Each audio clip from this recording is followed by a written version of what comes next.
O Grupo Parlamentar do Partido Socialista, na sequência daquilo que está a ser a implementação do Plano de Ajustamento Económico e Financeiro, apresentará durante esta semana, porventura amanhã, uma proposta de decreto legislativo regional que visa basicamente determinar a alienação da participação do capital social da região autónoma da Madeira no Jornal da Madeira. Nós insistimos nesta matéria de forma determinante porque queremos lembrar que nós estamos sujeitos a um plano de assistência financeira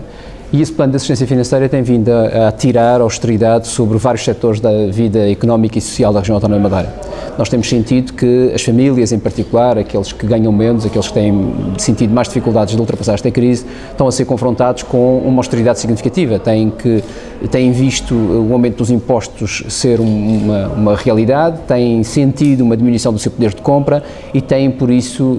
enfim, alterado o seu modo de vida com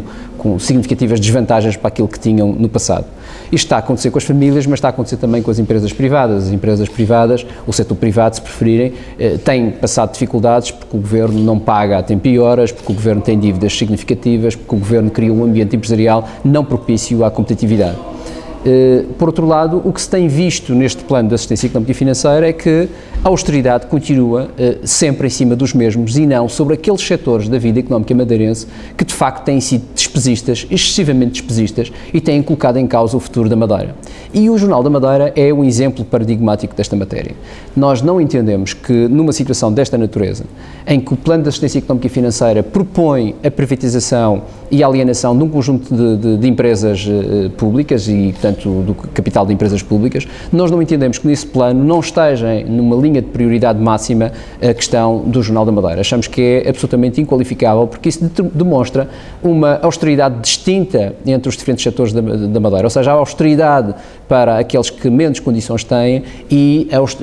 não existe austeridade sobre os setores principais do Governo Regional, aqueles que ao longo dos anos têm de facto demonstrado um despesismo exagerado. E portanto este decreto legislativo regional o que propõe o que determina é que seja incluído na lista de privatizações que está já assegurada no Plano de Assistência Económica e Financeira a alienação do Jornal da Madeira. Nós, ao mesmo tempo que fazemos isso, propomos que o decreto assegure de forma clara, os princípios orientadores que propomos é que assegure no ato de alienação a salvaguarda dos postos de trabalho em articulação com os restantes detentores do capital social da empresa Jornal da Madeira. Nós achamos que é possível fazer isto, é possível abandonar aquilo que é um projeto que tem demonstrado ser despesista, violar princípios de concorrência, violar princípios de pluralidade informativa e, ao mesmo tempo, salvaguardar aquilo que é o interesse dos trabalhadores que lá estão. Isto é, aliás, algo que nos parece absolutamente essencial no tempo em que estamos. Por outro lado, há aqui princípios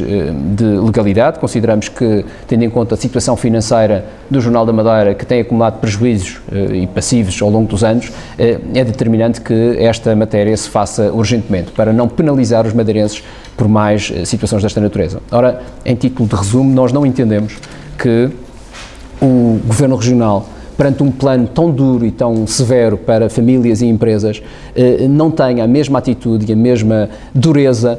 perante mecanismos desta natureza que apenas permitem manter o PSD e o Governo no poder e não, e de alguma forma alimentar uma propaganda desmesurada e não contribuir para o bem-estar das populações. Os políticos sérios devem, nestas alturas difíceis, nestas alturas em que os recursos financeiros são escassos, ter decisões que são também difíceis, mas que vêm de encontro às populações. Julgamos que esta é uma decisão que moralizava de alguma forma o plano de assistência económica e financeira, porque ele de facto introduz injustiças que são difíceis de admitir e esta é uma delas.